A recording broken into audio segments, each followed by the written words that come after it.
Salut à tous, c'est Baptiste. Aujourd'hui, on va voir comment passer d'un Stagger classique ou d'un Fusion classique, c'est pareil pour les deux, à un Stagger ou un Fusion collé en ballon. T'es prêt? On y va.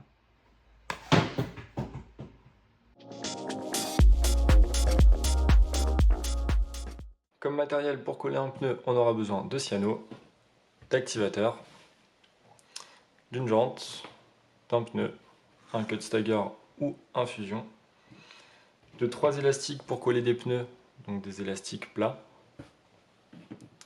et enfin un plus gros élastique pour venir mettre par-dessus. Donc, dans un premier temps, on va venir monter le pneu sur la jante.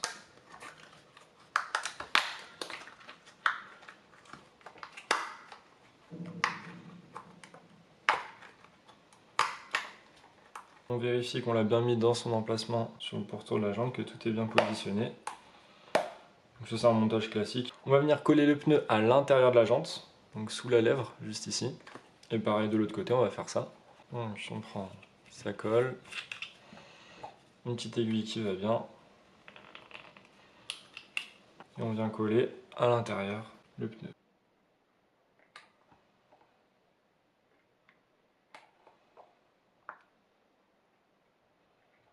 On fait pareil de l'autre côté.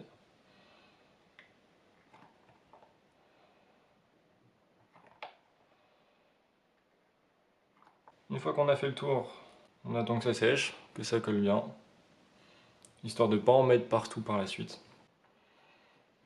Une fois que c'est sec, que c'est bien collé, on va venir prendre nos élastiques plats, qu'on va mettre autour du pneu, donc le plus proche possible du flanc.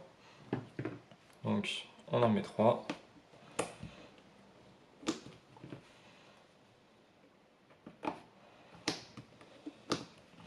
Voilà.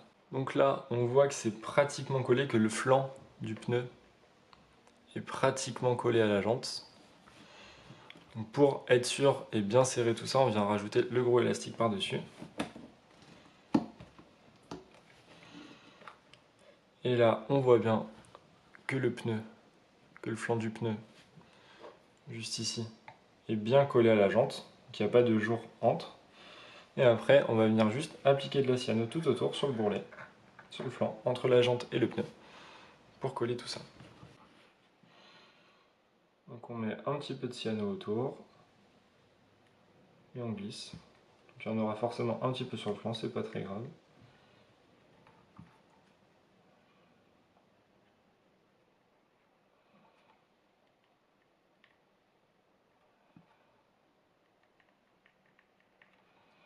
On vérifie bien qu'on a fait le tour. On fait tourner le pneu pour que la cyano coule bien tout le long.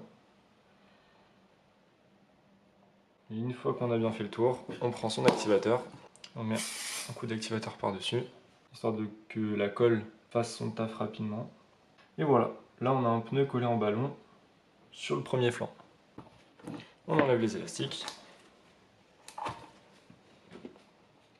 Et là, on vérifie que ce soit bien collé. Il n'y a rien qui bouge. C'est tout bon. Et après, on vient faire la même chose de l'autre côté. Donc on reprend ces élastiques. On voit bien le jour entre le flanc et la jante. On peut même glisser le tournevis-centre. Justement, c'est ce qu'on va venir vouloir combler par la suite. On remet son élastique. Le troisième. Donc là, c'est pratiquement collé. On rajoute le dernier pour être sûr, pour bien serrer tout ça. Et on refait la même chose.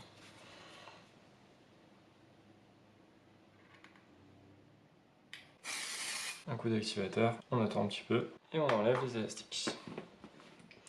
Pareil, on check bien que ce soit bien collé, qu'il n'y ait pas un endroit où ça se décolle, ça peut arriver. Donc à ce moment-là, on remet juste un point de colle, on resserre avec le doigt, un coup d'activateur et c'est parti.